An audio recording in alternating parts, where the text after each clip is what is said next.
धनु राशि वालों के लिए 1 मई से 31 मई तक के पूरे माह 2024 के राशिफल में आप किन किन परिस्थितियों से गुजरेंगे, इस माह की संपूर्ण जानकारी हम आपको देंगे। नमस्कार दोस्तों, आप सभी का स्वागत है GKM mono story YouTube channel में। धनु राशि वालों के लिए आज की भविष्यवाणी के अनुसार इस माह में आपका स्वास्थ्य, कार्य क्षेत्र और प्रेम संबंध कैसे रहेंगे और कुछ ज्योतिष उपाय भी हम आपको इस वीडियो के अंतर्गत बताएंगे। कृपया सभी मित्र वीडियो को पूरा जरूर देखें। मेरे प्यारे मित्रों, चैनल को सब्सक्राइब कर लो और बेल आइकन को ऑन कर लो ताकि हमारी सभी वीडियोस आप तक पहुंच सके। 1 मई से मेष राशि में मंगल आपकी उस क्षमता को वापस लाता है जो रास्ते में सो गई थी।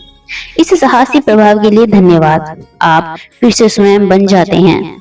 सुदृढ़ीकरण के स्वरूप में प्लूटो के साथ आप कट्टरपंथी निर्णय लेते हैं।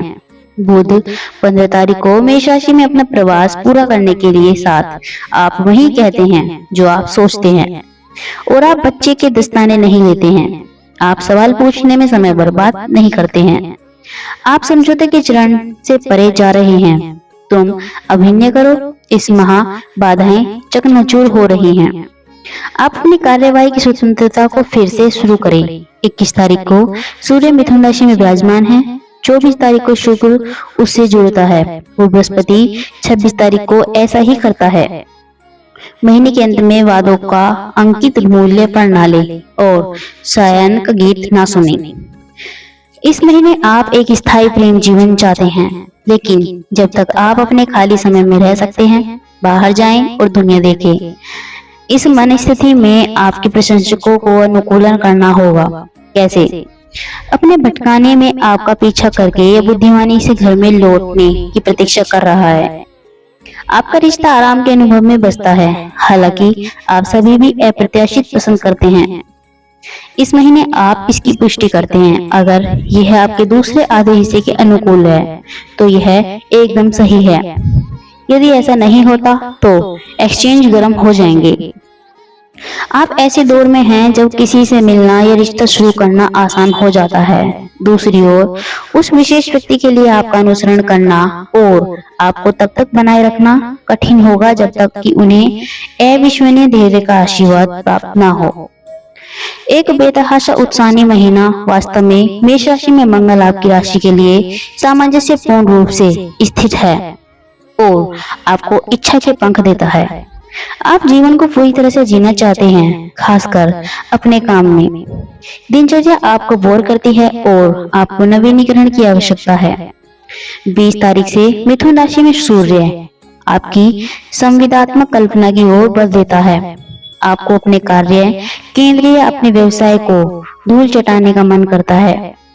25 तारीख से बृहस्पति और शुक्र सूर्य से जुड़ते हैं। एक आशाजनक अनुबंध पर हस्ताक्षर किए जा सकते हैं या आपको दूसरे आधे के साथ लाभकारी साझेदारी हो सकती है। यह महीना धनु राशि के जातकों के लिए काफी हद तक अनुकूल रहने की संभावना है। शनिदेव गुरु बृहस्पति छठे भाव में रहेंगे, जिससे स्वास्थ्य में उतार चढ़ाव बने रह सकते हैं और आर्थिक मामलों में कुछ खर्च होने की संभावना है।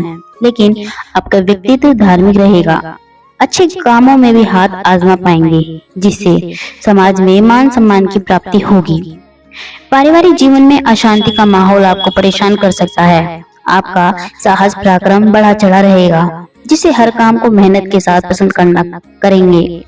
प्रेम जीवन में रोमांचक बढ़ेगी, लेकिन अहम का टकराव भी संभव हो सकता है। वैवाहिक जीवन व्यतीत कर रहे जातकों के लिए यह महीने अनुकूल रहने की संभावना है। परिवार का हस्तक्षेप आपके रिश्ते को कुछ समय के लिए परेशानी में डाल सकता है। भाई बहन सहयोगात्मक रहेंगे। नौकरी करने वाले जातकों को सावधानी रखनी होगी। आपको कार्य क्षेत्र में परेशानियों और चुनौतियों का सामना करना पड़ सकता है, जबकि व्यवसाय कर रहे जातकों को चुनौतियों के बावजूद आगे बढ़ने का मौका मिलेगा और आपके व्यवसाय में उन्नति होगी। विदेश जाने की संभावना बन सकती है। विद्यार्थियों को शिक्षा में मनोकूल परिणामों की प्राप्ति से मन में हर्ष की भावना रहेगी। इस महीने आपका कार्य क्षेत्र कैसा रहेगा, आइए जानते हैं। करियर के दृष्टिकोण से यह महीना उतार चढ़ाव से भरा रहने की संभावना है। दशम भाव के स्वामी बुध महाराज चतुर्थ भाव में अपनी नीच राशि मीन में विराजमान रहेंगे। और उनके साथ राहु और मंगल जैसे ग्रह युति संबंध बनाएंगे। इससे आपको कार्य क्षेत्र में परेशानियों का सामना करना पड़ सकता है। आपकी किसी से कहासुनी हो सकती है। मुंह जबानी जंग होने से कार्य क्षेत्र का माहौल अनुकूल नहीं रहेगा और इससे आपको नौकरी में कुछ परेशानियों का सामना करना पड़ सकता है। दशम भाव में केतु महाराज के विराजमान होने से आपका मन काम में कम लगेगा। आप किसी बात को लेकर परेशान नजर आएंगे। आपको लगेगा कि आप बेवजह के काम में लगे हैं और आपको कुछ और बेहतर करना था, जिससे काम में त्रुटि होने की संभावना भी बढ़ सकती है। आपको अपने कार्य क्षेत्र में किसी से भी लड़ाई झगड़ा करने से बचना चाहिए। हालांकि एक बात अनुकूल रहेगी, वह यह है कि देव गुरु बृहस्पति आपके छठे भाव में विराजमान रहेंगे और वहां से आपके दशम भाव पर दृष्टि डालेंगे, जिससे आपको नौकरी में अनुकूल परिणाम भी धीरे धीरे मिलेंगे और वरिष्ठ अधिकारियों का सहयोग मिलेगा। अच्छी सफलता के योग बनेंगे। व्यापार में प्रगति होगी, लेकिन परिवार के सदस्यों का हस्तक्षेप आपके व्यापार में बढ़ सकता है, जिससे आपको कुछ परेशानियां उठानी पड़ सकती है। व्यवसायिक साझेदारी में भी किसी तरह की लड़ाई झगड़े से बचें और विवाद को न बढ़ने दें। ऐसा करने से व्यापार में लाभ होगा। विशेष रूप से बुध 10 मई को आपके पंचम भाव में आ जाएंगे, जो कि सप्तम भाव में एकादश भाव में है। इससे आपके व्यापार में अच्छी उन्नति के योग बनेंगे और आप अपनी बुद्धि के इस्तेमाल से व्यापार को नई ऊंचाइयां पाने में प्रयासरत रहेंगे। इस महीने आपकी आर्थिक स्थिति कैसी रहेगी, आइए जानते हैं। यदि आपकी आर्थिक स्थिति को देखा जाए तो महीने की शुरुआत अनुकूल रहेगी। चतुर्थ भाव में बैठकर मंगल महाराज एकादश भाव पर दृष्टि डालेंगे और सूर्य और शुक्र भी पंचम भाव से एकादश भाव को देखेंगे, जिससे आपकी आर्थिक स्थिति में बढ़ोतरी होगी। आर्थिक लाभ के योग बनेंगे। एक से ज्यादा माध्यमों से आपके पास धन आगमन के योग बनेंगे, लेकिन चौथे भाव में राहु मंगल के अंगारक दोष के कारण किसी भी तरह की संपत्ति के क्रय विक्रय से बचना ही बेहतर होगा, अन्यथा उसके विवादित होने की संभावना हो सकती है और उसमें आपको हानि उठानी पड़ सकती है। सूर्य महाराज की कृपा से सरकारी क्षेत्र से भी धन होने के योग बन रहे हैं। शनि महाराज तीसरे भाव में बैठकर आपको बाहुबल और परिश्रम से आर्थिक लाभ कराएंगे। सूर्य के छठे भाव में आ जाने से खर्चों में कुछ बढ़ोतरी होगी, लेकिन बुध ग्रह के भी पंचम भाव में आने के बाद आपके व्यापार में अच्छे धन के लाभ होने लगेंगे। आप अगर चाहे तो सावधानी पूर्वक शेयर बाजार में निवेश कर सकते हैं, इससे आपको अच्छा लाभ होगा। इस महीने आपका स्वास्थ्य कैसा रहेगा, आइए जानते हैं। यह महीना स्वास्थ्य के दृष्टिकोण से कुछ कमजोर रहने की संभावना है। राशि स्वामी बृहस्पति महाराज और रोग के भाव यानी कि छठे भाव में पूरे महीने बने रहेंगे, जिससे आपका स्वास्थ्य कमजोर बना रह सकता है। 3 मई को बृहस्पति अस्त व्यवस्था में आ जाएंगे। यह समय स्वास्थ्य को और कमजोर बना सकता है। आपको आमाशय से संबंधित समस्याएं हो सकती हैं और छाती में जलन, जकड़न या कोई संक्रमण जैसी समस्या होने की भी संभावना बन रही है। सूर्य के वृषभ राशि में 14 तारीख को आ जाने से वह आपकी स्वास्थ्य समस्याओं को दूर करने में महत्वपूर्ण योगदान प्रदान करेंगे और आपकी रोग प्रतिरोधक क्षमता को बढ़ाएंगे। आपको स्वास्थ्य समस्याओं को नजरअंदाज नहीं करना है, लेकिन एक अच्छी दिनचर्या को अपनाना है, जिसमें सुबह की सैर और थोड़ा बहुत व्यायाम और शामिल हो।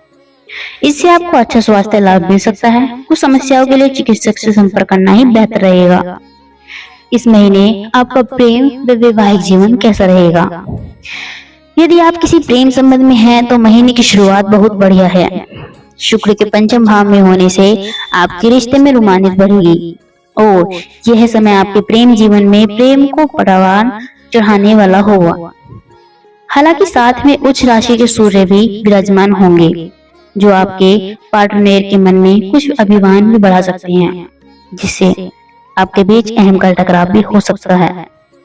इससे बचने की कोशिश करेंगे तो यह समय अनुकूल रहेगा। 14 मई को सूर्य वृषभ राशि में छठे भाव में चले जाएंगे और उससे पहले ही 10 मई को बुध पंचम भाव में आ जाएंगे। बुध और शुक्र के पंचम भाव में होने से आप एक दूसरे के प्रति अपना प्रेम प्रदर्शित करेंगे। भरपूर रोमांच के मौके मिलेंगे। एक दूसरे के साथ अच्छा समय बिताएंगे। साथ फिल्म देखना, बाहर खाना खाने जाना या घूमना फिरना, सभी परेशानियां आपके प्रेम को बढ़ाने वाली होंगी। बुध के पंचम भाव में आ जाने से आपके प्रेम विवाह के योग भी खुल सकते हैं। इसलिए यदि आप किसी पसंद करते हैं, उनसे विवाह करना चाहते हैं, तो अपने मन की बात उनसे कह सकते हैं। आपको सफलता अवश्य मिलेगी। विवाहित जीवन व्यतीत कर रहे जातकों के लिए वैसे तो समय अच्छा रहेगा और आप अपने जीवन साथी के साथ मिलकर जीवन के कई फैसले लेंगे, लेकिन परिवार के लोगों की शांति की वजह से आपके रिश्ते में भी समस्या आ सकती है। किसी भी परिस्थिति में ऐसा ना होने दें और समय रहते परिस्थितियों को संभाल पाने पर ध्यान दें।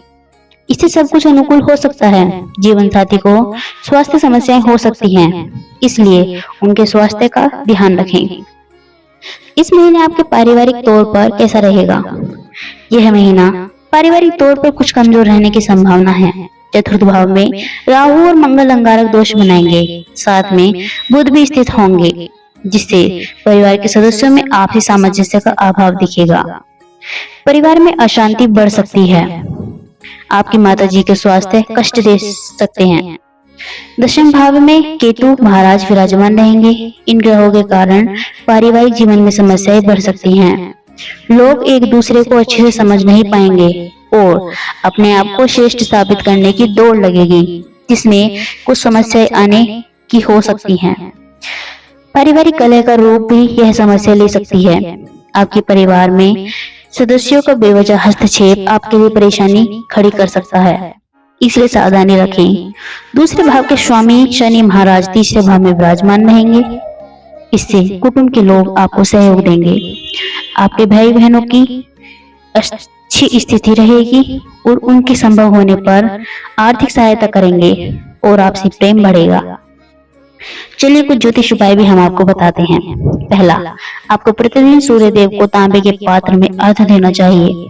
दूसरा, राहु और मंगल के अंगारक दोष के प्रभाव से बचने के लिए हनुमान जी की पूजा करें। तीसरा, प्रतिदिन अपने मस्तक पर हल्दी और केसर का तिलक लगाएं। चौथा, किसी ब्राह्मण अथवा विद्यार्थियों को बृहस्पतिवार के दिन पढ़ने की सामग्री भेंट करें। कमेंट में जय मां लक्ष्मी अवश्य लिखें। श्री राधे राधे। अपना व अपने परिवार का ख्याल रखें। धन्यवाद।